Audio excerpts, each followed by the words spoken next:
Still not used to that. All right. Okay, great. Hi, everybody. So welcome everyone to Strategizing Solidarity. My name is Emma Merrigan and I use she, her pronouns. I am currently a graduate intern here at the Center for Diversity and Inclusion at WashU. And it's my pleasure to introduce the activists here today, Julia Ho, Carmen Ward, and Elizabeth Vega, who will be sharing their experiences as activists and organizers in the St. Louis area.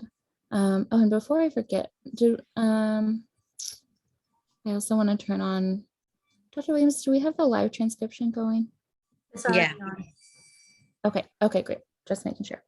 All right, so I wanted to create this event to highlight the work of women and femme activists in St. Louis and to think about how we might practice and create more accessible forms of activism.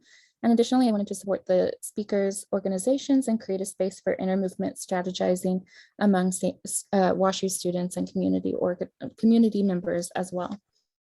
So we'll begin with each of the speakers telling us a little bit about their background, their organizations, and why they do the activist work that they do. Then we'll open up the space for questions and or comments from those of you in the audience. Each of us, our panelists, have shared a short bio with me, which I'll read before they speak. So if you have any questions, feel free to write them in the chat or unmute yourself during the workshop portion of this event. The panelists and I want this hour to be really conversational and action oriented, so that we hope that you'll feel comfortable asking questions and sharing your own organizing strategies with us here today.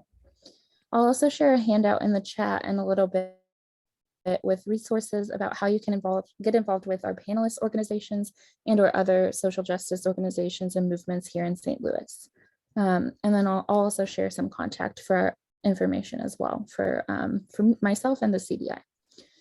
If you'd like us to put you in contact with any of the organizers speaking today so that you can support their work, please let us know by either sending a private message in the Zoom chat to myself or Dr. Williams, or if you could prefer, you can also email diversity and inclusion at worcester.edu or myself. And again, I'll put those emails in the chat in just a moment. So you can also find the contact information for our speakers on the handout, which again, I'll be distributing in the chat.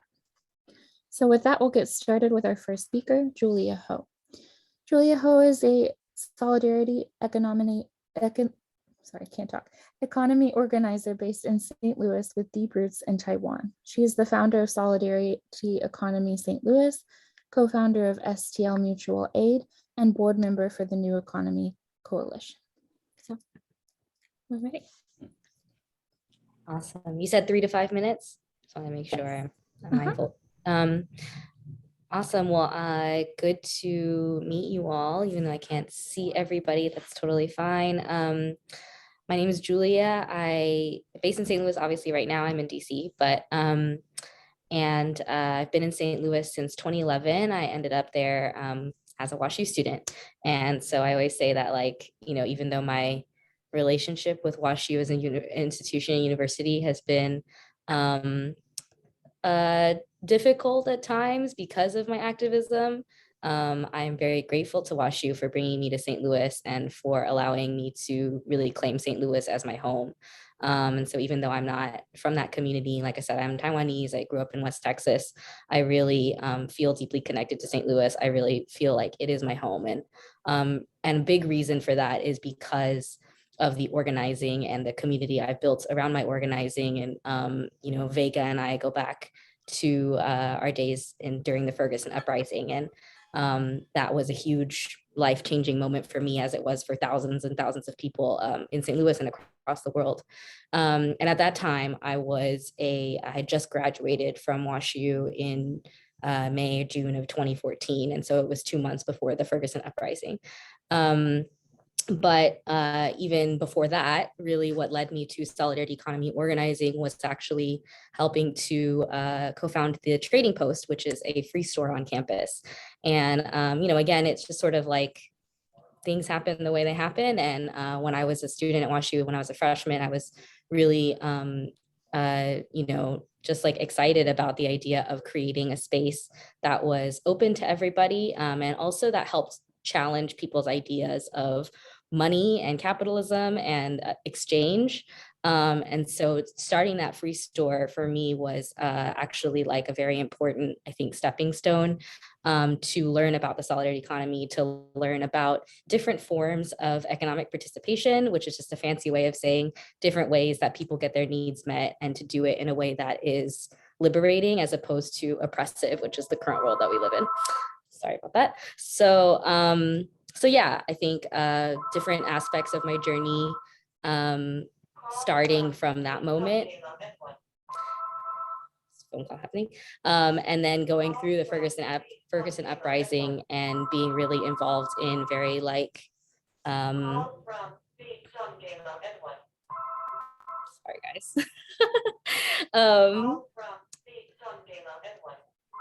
Anyway, we'll try and just keep talking through this.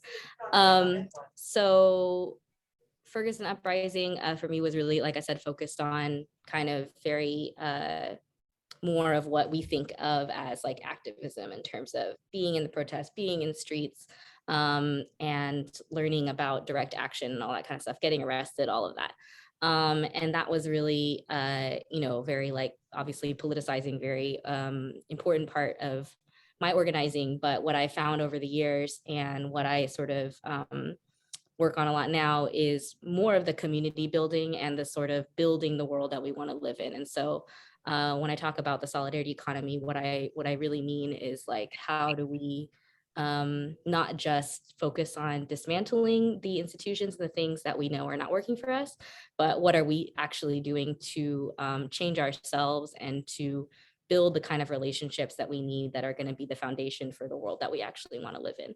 So that's really where I focus a lot of my time and energy now. And St. Louis Mutual Aid is a product of that thinking, in the sense of like, how do we balance the sort of collapse of society as we know it in a moment like a pandemic, but also thinking about like climate change and racism and any number of things that are sort of tearing our world apart. And how do we build something new out of it from the ashes? And so that's really, I think, the spirit of solidarity economy and mutual aid, and what brought me to in relationship with both of these other women here today. So yeah, I'm really grateful that we're able to talk, and I'm also really grateful that I'm able to do this with two people that I am very in close community with, have relationships with. I think that makes this conversation a lot more meaningful. So I'll stop there. Right, definitely. You were like exactly 4 minutes, so that was perfect. Thank you, Julia. So next we'll hear from Carmen Ward.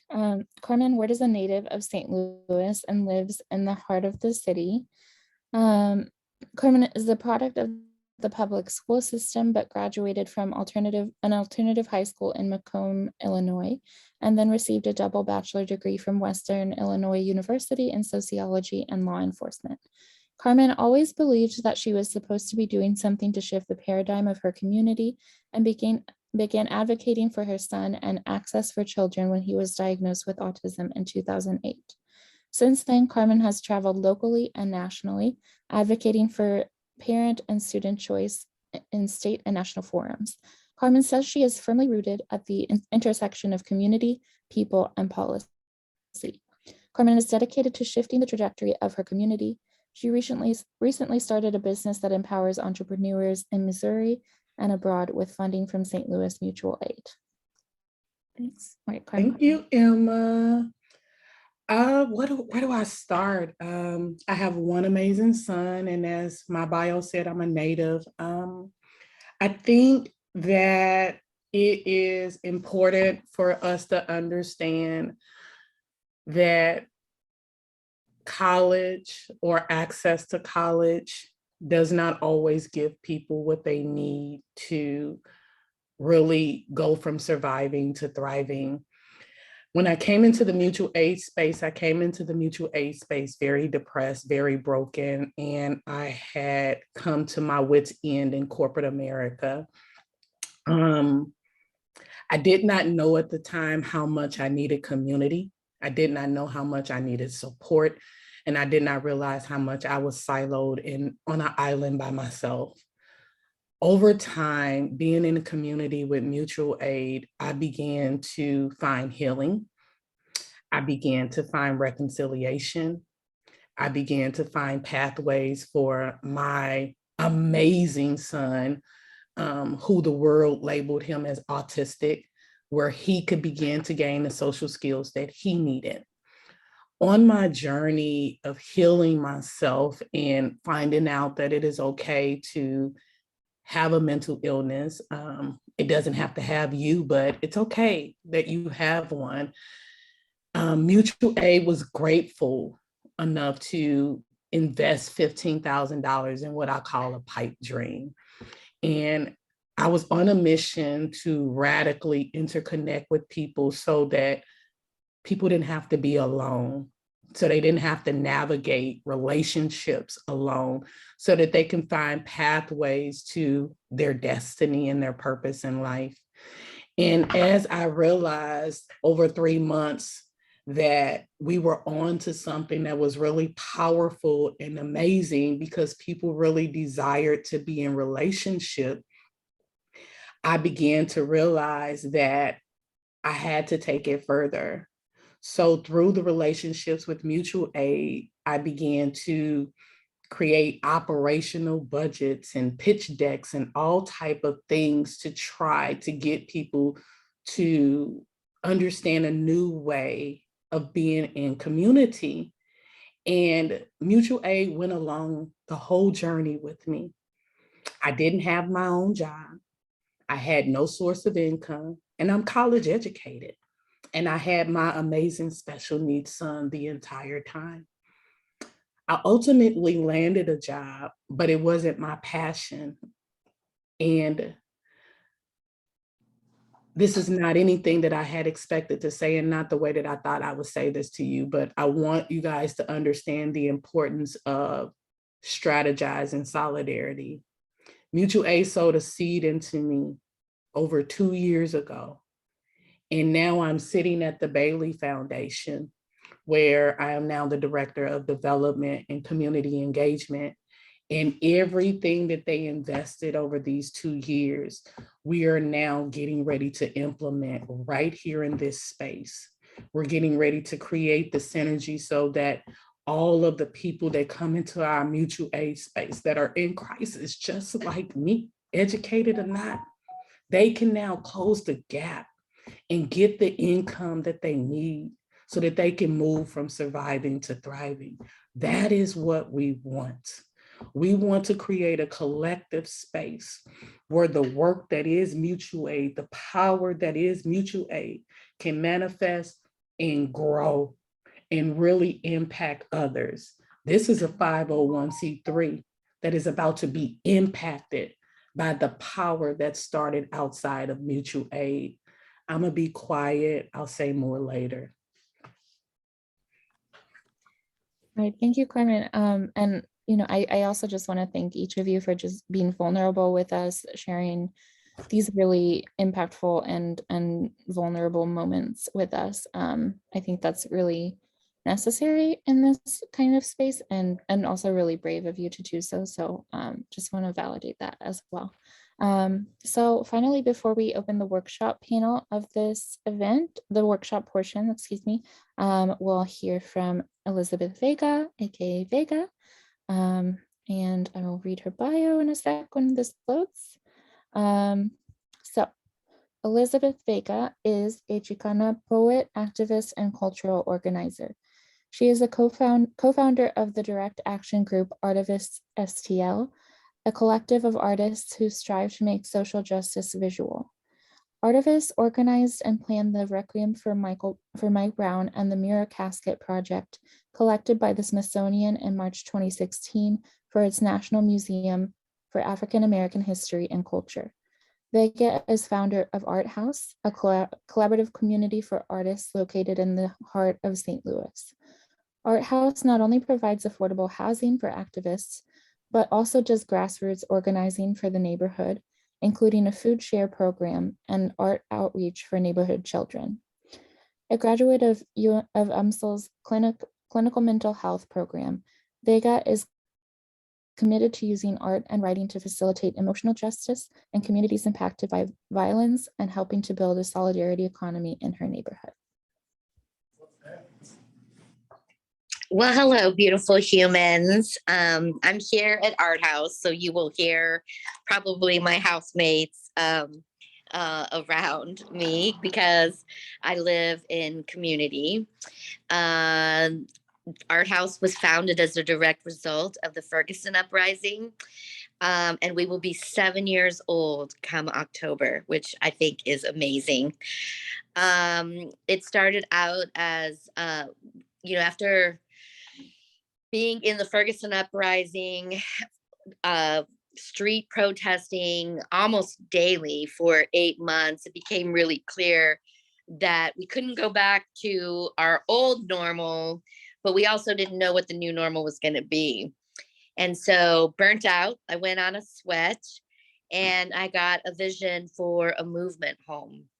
And to be honest, if I'm being honest, knowing what I know now, I probably wouldn't have started Art House because it's been the hardest, most challenging thing I've done. But I'm really glad that I did because I learn and grow from it every single day. The interesting thing about Art House is that it was purchased using money from a student loan. I was in grad school at the time, and fun fact, you can use student loans for housing.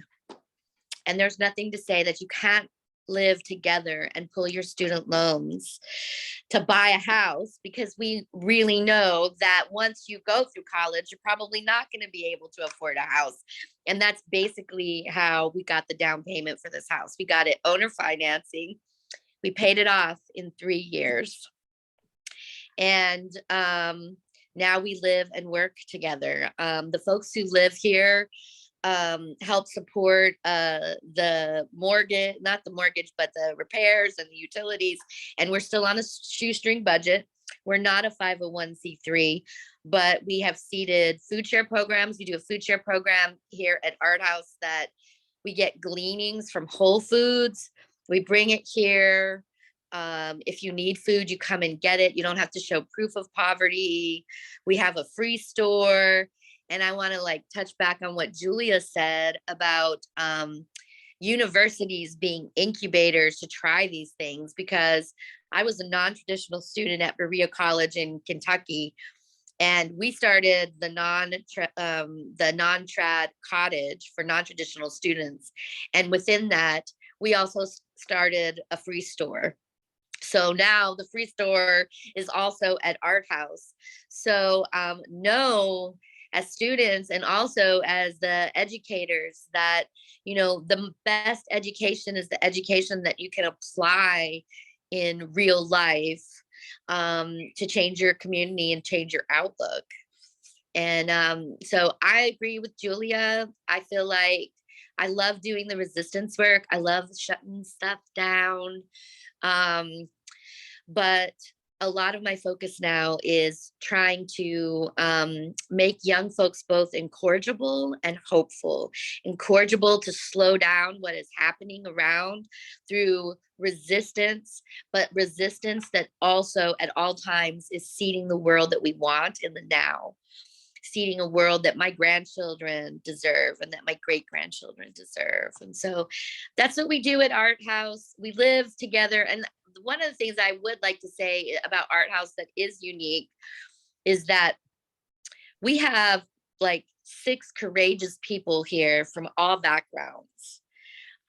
Black, white, brown, young, old, college educated, not college educated. We have folks who have master's degrees, and we have folks who, are the most amazing organizers, but who were unhoused for many years.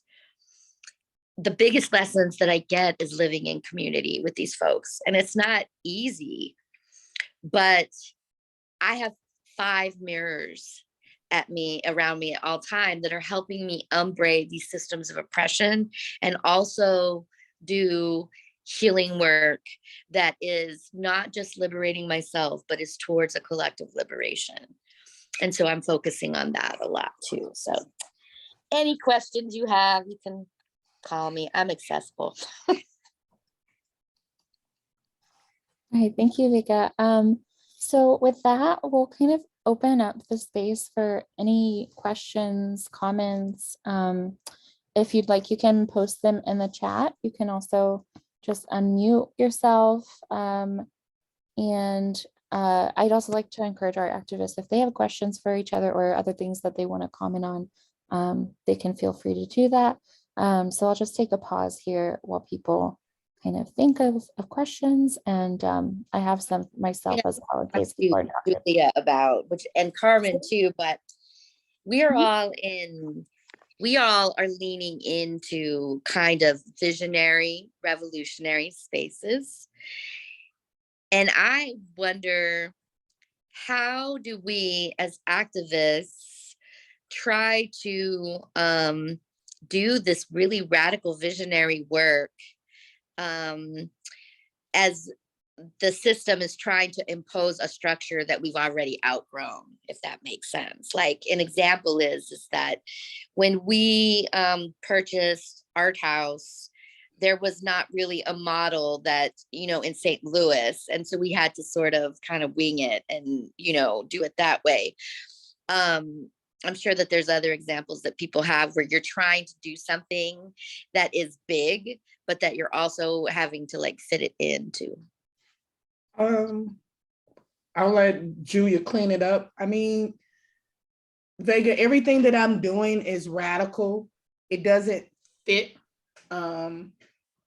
as a mutual aid organizer. I came into the space to ensure that everyday people have access to what they need to be whole, to be fulfilled, to be satisfied, but I also disrupt the very systems that is mutual aid, and that aggravates people in mutual aid. I'm also like a believer, and when I say believer, I am a Christian, and I disrupt systems within that area and that capacity also.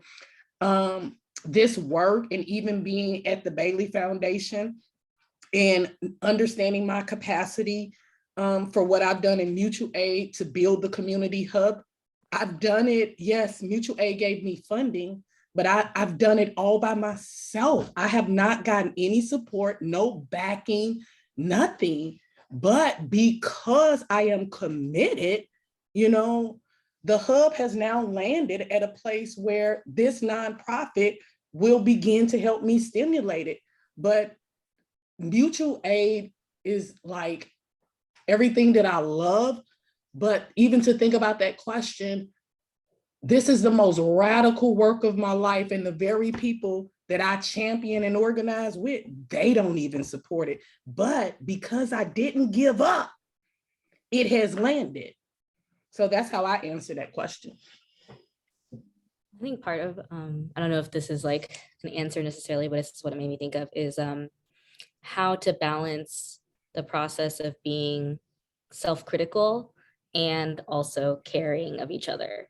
And Vega, like you and I've had so many conversations about this over years, like how do we stay humble enough in all of our efforts to always like acknowledge that we have room to grow, to like be honest about when we make mistakes, to be accountable to those mistakes.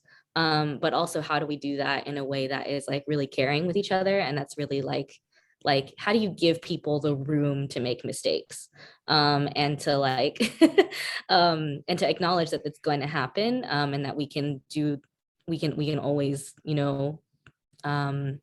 work to grow through the process. And I think part of what I've learned from mutual aid in particular is this spirit of experimentation and creativity, and like how much, the structures and the things like being in an institution like WashU, or being in the world, or being in a corporate America, or whatever it is, the urge is to impose a structure on things that don't allow for experimentation or creativity.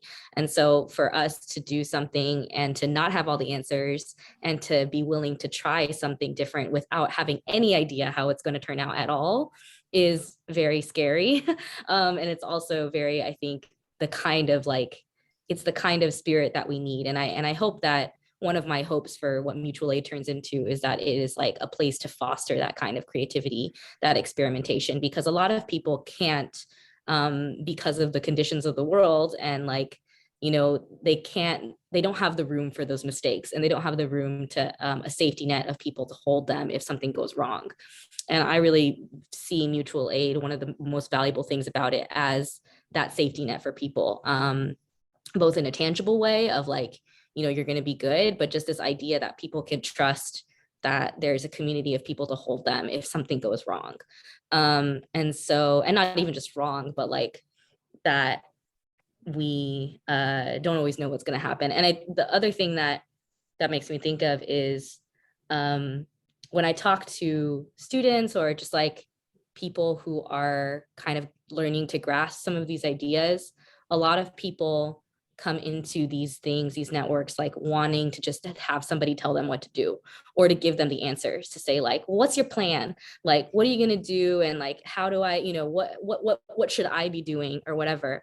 And it's very interesting to kind of like learn to push back on that and just be like, if you're coming to me for the answers, like, that's not what, like, I don't got them, I'm sorry. You know what I mean? Like there's no one person or one organization or one vision that is going to have all the answers. And that's actually the purpose of being in community together. It's like, I'm here, you know, if you're coming to me to, like, I can't tell you what it is I think that you should be doing with your life. Like, I can't tell you what your purpose is. I can't tell you like what this is, what all of these things are going to mean to you. What I can do is be in relationship with you and help me, like you said, be a mirror or share my experience. But I think there's an aspect of unlearning this idea that we have to like follow a leader or like follow somebody who's got a plan and a vision and just fall in line. Yeah. And there's this like sort of, again, it's like that self-critique of like, oh, actually, like, I have agency in this. I have power to decide what it means for me, but also that like, I can't look to anyone else for the answers. It's like, there's that Grace Lee Boggs quote that's, we are the leaders that we've been looking for. And I think that that's very relevant to sort of breaking down the culture of the organizations and institutions that we're all part of. Can I say real quick, just, you said something. I think it's important that we also, when we understand that we have power and we have agency, it's important that we share it out and don't assume, and I'm speaking to myself as a leader, like, don't assume because I've shared it with these 3 people in my network that is enough. That agency and that power has to go out. And when is the last time have we evaluated who is in my network and have I expanded outwardly? That is one thing that, as a mutual aid, as a collective, I'm going to continuously challenge, because this theory of silos, because we even have them within our community, it is what is crippling. So I hope that answered all your questions, Vega. Yeah, I would like to touch back on, you know, the whole idea of not being able to ideate the perfectly the first time. And so one of the things that I have been trying to kind of embrace is a kind of fluid structure where I can rest in the question, but be kind of pointed. And these are the values that I have, that I want to be driven by my values, as opposed to just simply the process. So at each time, at each level, as we're reevaluating, you kind of come down to your values of like, is this leading me in the direction of the world that I want to live in? You know, and you know, it's tricky to do all of that, especially when you're working with like a bunch of people, but that is also part of that process of teaching each other we're worth the struggle, you know. And like, even in Art House, you know, we have disagreements and arguments, but those disagreements and arguments within them are the dismantling of these systems of oppression. And then we get to like cook together and have those hard conversations and then cook together. And you know, Marcus says it's a lot like healing in a microwave, but and sometimes it is, but it really is the hand to heart liberation work of living in community. And we do it because we're trying to seed a place, we're trying to have a rule book or a guide, because I honestly think that living this way in community is going to be essential, because we're in collapse and we have no conflict resolution skills. We don't know how to talk to each other, not even within our own families. And then suddenly you're going to have people that are all together. So that's what we're working on. Yeah, absolutely. I just wanted to highlight that Julia said in the chat something that I find really important for this conversation, which is that perfectionism and urgency are part of white supremacy culture. Yeah. You know, and that's very true.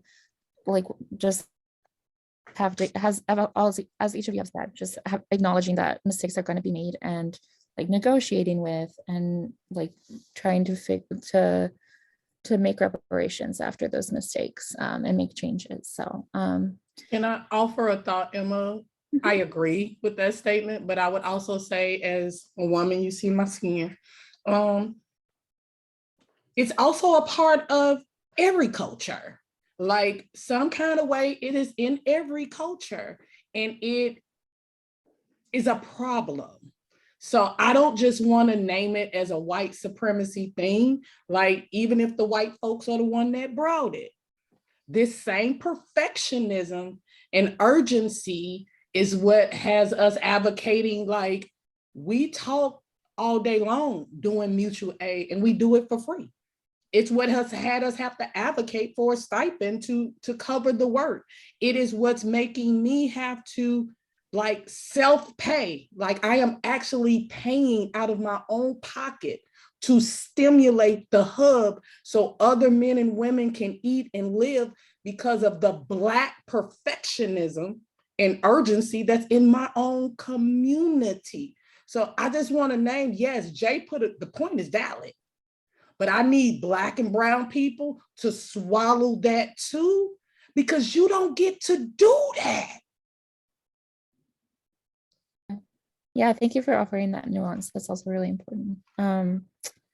I think we have a question from Carla, I think. Yeah, hi, can you hear me?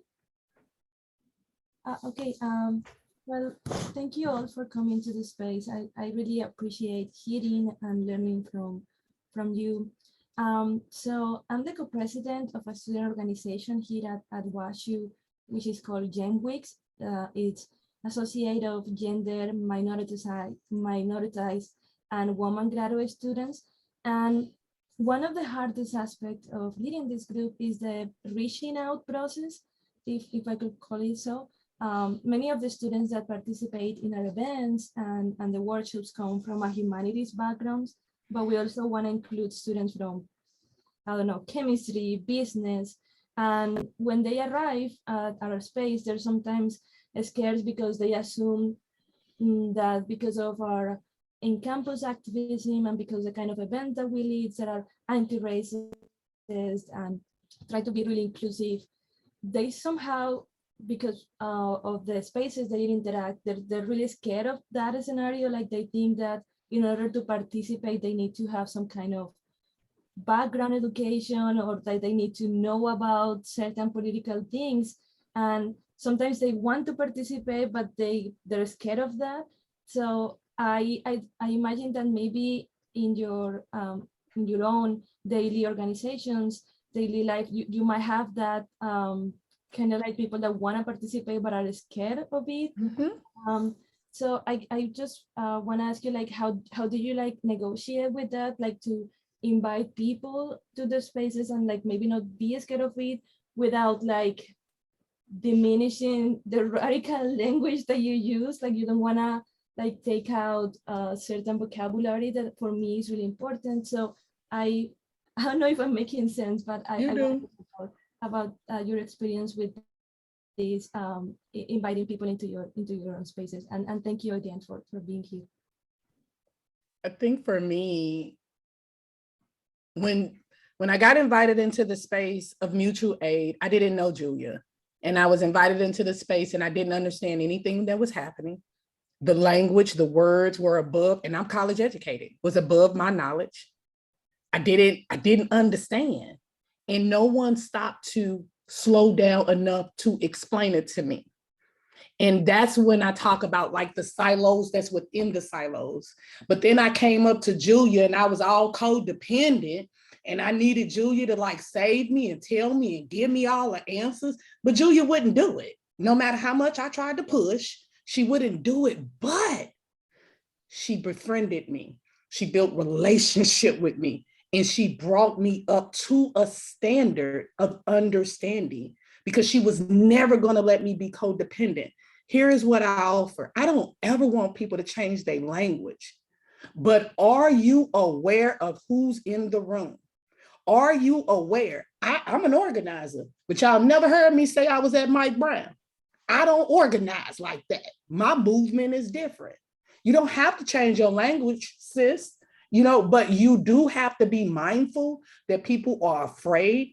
They are scared. They don't think like you. They don't understand like you. So you have to come down to their level of awareness if you're ever going to get them to be willing to come into that space. Those are my thoughts. Yeah, that was a really good question and a really good reflection. A lot of it for me just has to, I think one of the number one skills of good organizing that I think gets left out a lot is being a good listener. And I remember one of the very first kind of conversations I had with a mentor of mine about organizing. He told me, this is like very rough, but he was like, when you're having a conversation with somebody, it should be 70% listening and 30% talking. And that's something that really stuck with me. And it's a very simple rule, but in order to organize or in order to bring people together, you have to understand how people think and where they come from. And like Carmen said, you have to understand that it's going to be different for every single person that you come across, their motivation, what they're looking for. And the only way to break that down is to listen to them, and to also help people feel, not even just help them feel, but to acknowledge that everyone's experience is valuable, right? And so to like specifically seek out the perspectives of some of those folks you're talking about. It's like, okay, so we know that we have people who have like this background or whatever. We know we don't have somebody who's in this background, and like help people feel like their input is valuable, to be like, we actually just want to know like what you think without any sort of judgment or any sort of like preconceived notion of what you're going to say, to just listen to you. And I think when people feel like they're heard, because it's often the sort of feeling that most people, a lot of times when people are looking for community, they're looking for a place where they can feel heard. So if you're creating that space to really hear people and to like invite people in because you think that their experience is valuable, that's when people start to feel safe and start to feel comfortable and willing to engage, and also willing to build community and try something new. So that's kind of what I would offer. I'm kind of offering from, I'm a cultural organizer. So a lot of the work that I do is around kind of cultivating spaces, so those kinds of conversations and relationships can be built. And so, food is always a motivator. Fun is always a motivator. I feel like, we spend a lot of time trying to get people to fight against things without reminding people what we're fighting for. And that is what the community does. And so, one of the things we found during the Ferguson uprising is that the art builds were an amazing way to kind of bridge that space where folks want to participate, but didn't necessarily feel brave. And so when you're working together, creating something together, be it a banner, be it a prop, that builds relationships. And then lo and behold, people are braver when they have friends and they have full props. The food share, when we first started the food share, You know, we had no idea what we were doing. We initially started it in our house, and over the course of time, we sort of have tweaked it to the point where it's like we've constantly being like, okay, we like this, we want more of this, we want more of this. Okay, now we need to take away some of this. And so, you know, trying to adjust it and be fluid like that also builds community. And that's like one of the things that is my favorite thing. If you ever want to come to Food Share and see how we do it, you will see a wide variety of people from all backgrounds together visiting and building relationships. But Julia once told me that the work only happens at the speed of trust. And I've taken that to heart. And so it takes time and intention to build deep community relationships, you know. So One more thing that I got something too. Go, Jay. Yes, this is a good topic. Is just this idea that, you know, again, on the language thing particularly, and this is a little bit of like I think a controversial opinion in academic settings, is like that me personally, I truly don't care what language people are using. I see how they act. And I think that there's a way of really examining, like, it's like, how are you making people feel, you know what I mean, when they're participating? And also, like, how do you show what you believe in and demonstrate the values that you might have language for in your head through your actions? And so if somebody were to come and they had no idea what you were about, they didn't know anything about what you were talking about, kind of like what Carmen was saying earlier, right? Is like, you can come into something and you might hear the words, and even if you know what the words mean, you might not really understand the spirit behind them or sort of like what it's about, but you do know how people's actions make you feel, and you do know how you read, you know, like, everybody processes things differently. And so I think one of the things, again, that mutual aid has taught me that's been like really valuable in the way that I think about it for myself is like, doing mutual aid is me putting my values that I have in my head into practice every day in my relationships. And I think you can think about that on an individual level, but you can also think about it as an organization. Like, yes, we say we do these things, you know, we say we believe in this thing. What about our actions helps people see that and understand it and feel it? The reason that mutual aid works and it's a good thing is because we commune. Carla, you asked an amazing question, and Vega, you landed on this word of trust, and without trust, there is nothing. That is why it has taken 3 years for the community hub to get to where it is, because we're building these little relationships that you have to plant a seed and then it has to manifest. And it's taken a very, very, very long time. So if there's no trust, Carla, if you don't truly have a relationship with people, that organize a burnout will come. They will only come and do the bare basics, and they really won't tap into what you are trying to drop, because it's not connected to their passion. It's not connected to their work.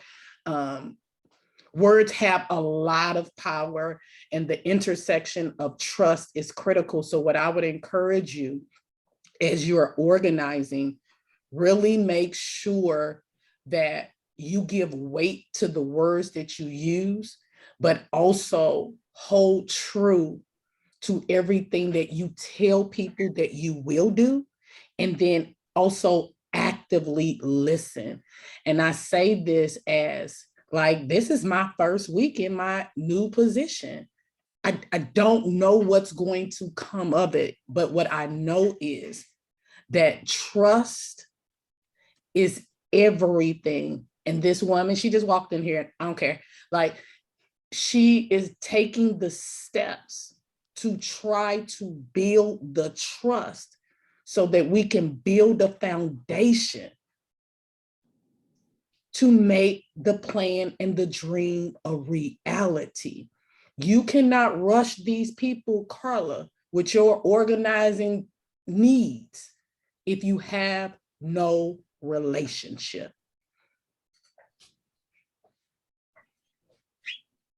And the relationships take time. Yes, you it know, do. they take time. Yeah. Yeah, those were all really, I think, insightful and also practical strategies. I really appreciate that y'all are being, not just thoughtful about like, okay, what are the values behind this, but also like, what do you literally do to make this happen? And one of the things that I personally like about mutual aid is that it's focused on, like, of course, sharing money and sharing resources, but also sharing skills. I don't remember which one of you was saying that like everybody brings their own knowledge, everybody brings their, I think it was maybe Julia, but you all have said similar things in different ways. People bring their own capacities.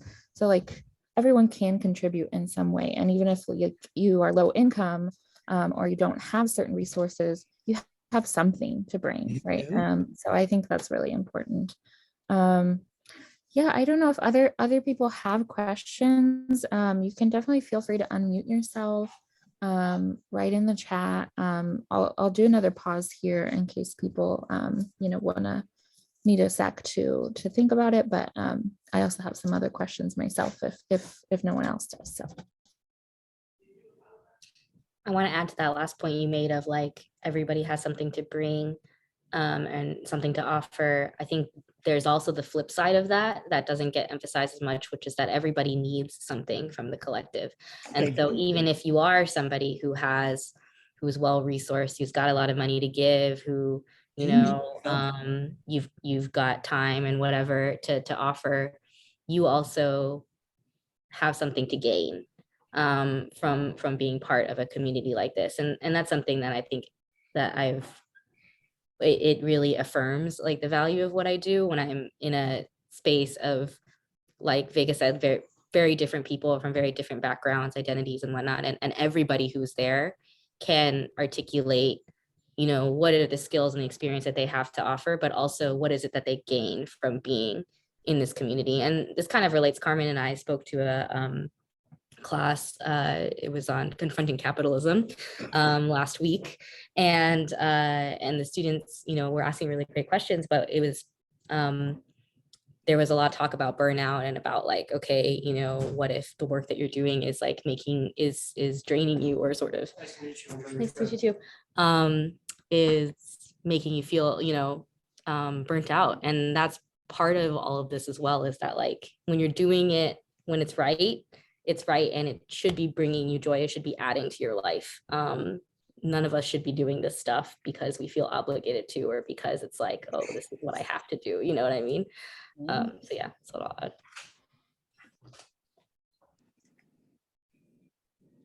yeah, that goes a little bit back to what Vega was saying, I think about also why we organize, and not just like we're fighting for things, but like there's joy in organizing. There can be pleasure in organizing. Like I was thinking of the concept of pleasure activism from Adrienne Marie Brown. If you folks don't know that, I'll put it's a book. I'll put information in the chat. But yeah, and also like and there's another really great activist and just like intellectual thinker, etc., named Trisha Hersey, I think, who is going to publish a book I'll put all this in the chat too. This year she's going to publish a manifesto, but she talks about like rest as sort of as activism, as resistance, as reparations, even especially for Black folks and anyone else who's like historical or ancestors have been deprived of rest because of systems of racialized capitalism, slavery, etc. So I think like I really like that we're thinking about like there's different ways to organize, and that's not always like the ways people typically think of like marching in the streets or doing sit-ins, and those are really important strategies, but there's others as well that we need to think about that are like long-term and sustained, and just all these like really important things that y'all are saying, have been saying about building relationships too. Emma, you just hit it. Organizing takes many facets, but if our goal, which I believe, like this is Carmen's interpretation, mutual aid's goal is to heal a community, like a whole community. Like, can't we just like get along and like dance in the street and have fun together? Like, if we're going to do that, We have to be radical and understand that there are a variety of ways to organize. We want holistic healing. We have to take holistic and very, very radical approaches. So I encourage everybody like that is listening, that is actually listening for what this is, to like be limber, be flexible in how you're approaching this. A narrow view will have you jacked up.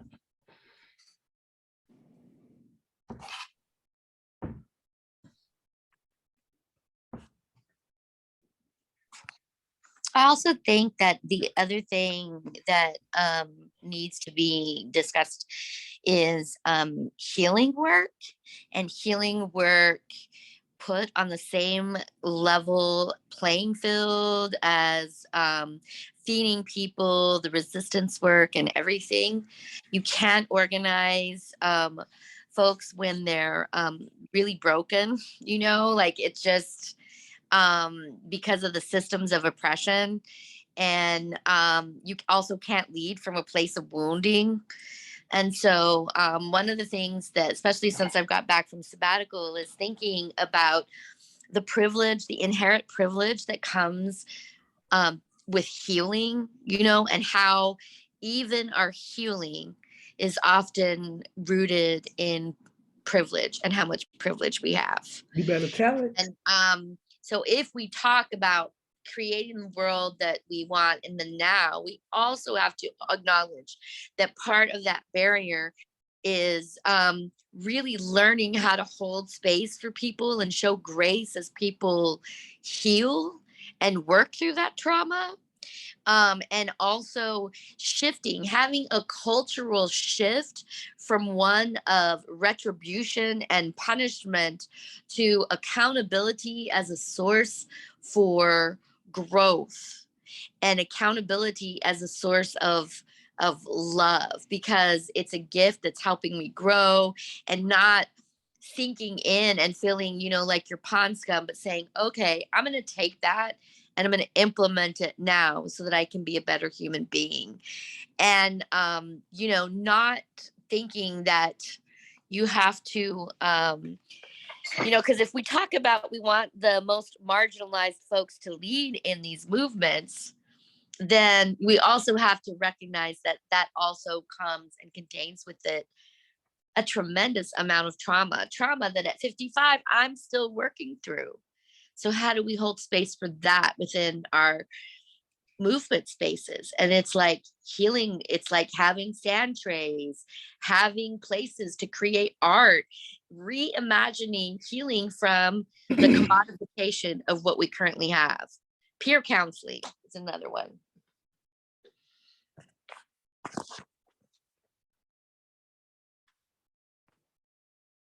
Was that a mic drop moment? No, I'm kidding.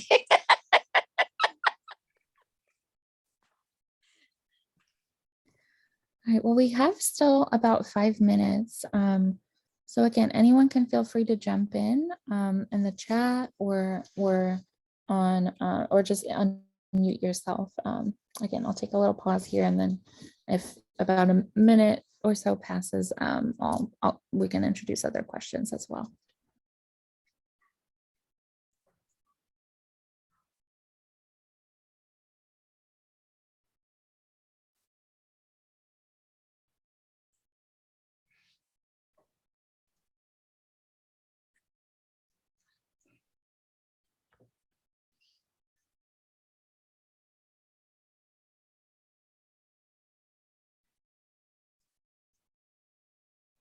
I appreciate your comments, Vega. It really meant a lot. I think there's a fear to look at the elephant in the room, especially when the elephant is ourselves. I think that it is even hard as we navigate these conversations. Emma, your pull up to make this happen is everything. But the self-reflecting mirror is the hardest mirror to look at, because we also think that we are right. And we also think, especially if we're in this work in certain capacities, we live and die by the things that we say. It was only when I made a commitment to let it go and when I say let it go, let Carmen go, that I can have these authentic conversations. It is imperative as adults, as individual human beings, that we do that internal work, because as organizers, we are the reason that we continue to go around the same mountain. Yes, it's the systems, but it's us and our refusal to let go of our personal opinions and views and pull up and just help a stranger. Like we got to help them with this agenda, with this personal view. So thank you for that, Vega. I'm constantly refining myself because I won't be that person. Well, and it's just also, it's, we talk about creating, when we talk about defunding the police and all of that, where does that begin? How does that start? It starts with ourselves. And if we can start to imagine a way to help ourselves change and grow, then we can start to reimagine how we can do that, systemically. Yeah. So how can we address white supremacy until we address what's going on inside of ourselves? It always starts from within, but we always got something to say about what's outside. I need folks to check in. And that's why these conversations are tough. We can have the panel discussions. People want that, but it's that internal piece. They don't want to do that. Yeah. Yeah, Sunny in the chat has shared, yes, look inward before you start calling for people's jobs. But yes, a reevaluation is definitely needed. What you said. Yeah. Well, we're about out of time. So I just wanted to give our panelists, first of all, to thank them all for sharing their really valuable wisdom, knowledge, experience with us. And also just open the space for them to give any concluding comments if they have any. And before people start signing off, I also wanted to say again, thank you to all of you who attended, and that if you have questions, there is information in the handout about how to contact our activists, but you can also email us at the CDI and we'll get you in touch with them. But thanks again. Are there any concluding remarks or things that y'all want to say to our participants? Come play with us. Y'all are just right. The WashU students are just right down the street. And we have WashU students that come and hang out with us, and they love us because we're fun. So we make social justice really fun. I'm just saying. I would encourage you guys to come, the community hub. I didn't talk about becoming Carmen too much because it is what it is. I'm a motivational speaker, but the community hub has found a home at the Bailey Foundation. We will begin to stimulate and incubate that work there. I will begin to advocate and push for the Bailey Foundation to work in solidarity with St. Louis Mutual Aid to go after collaborative grants that will benefit St. Louis Mutual Aid so that they can continue to stimulate and do the work that's necessary. I just went and looked at a warehouse that would blow your mind. And I say all of that to say, my passion is mutual aid. My intersection will always be mutual aid. Everything that I do will drive the work of mutual aid. I would love and appreciate if you would check out the Bailey Foundation, look at what we're doing, why we're doing it, and pull up to that intersection because it's getting ready to go back and benefit St. Louis Mutual Aid. I need your help. Yeah, just repeating what everybody says, like, don't be a stranger, there's a couple folks on here. I'm going to shout out Aaliyah and Maurice, who are part of a fellowship program, and they're actually getting paid by the university to come work with us in the summer. So that's dope. But look for opportunities, Look for opportunities specifically to use WashU's resources to help you continue this stuff and to connect with us and to do things in the community outside of campus. That's I think part of the as somebody who is an alum, who graduated myself, that's something that I always am thinking about, and I'm always happy to think about that with any of you all as well. So.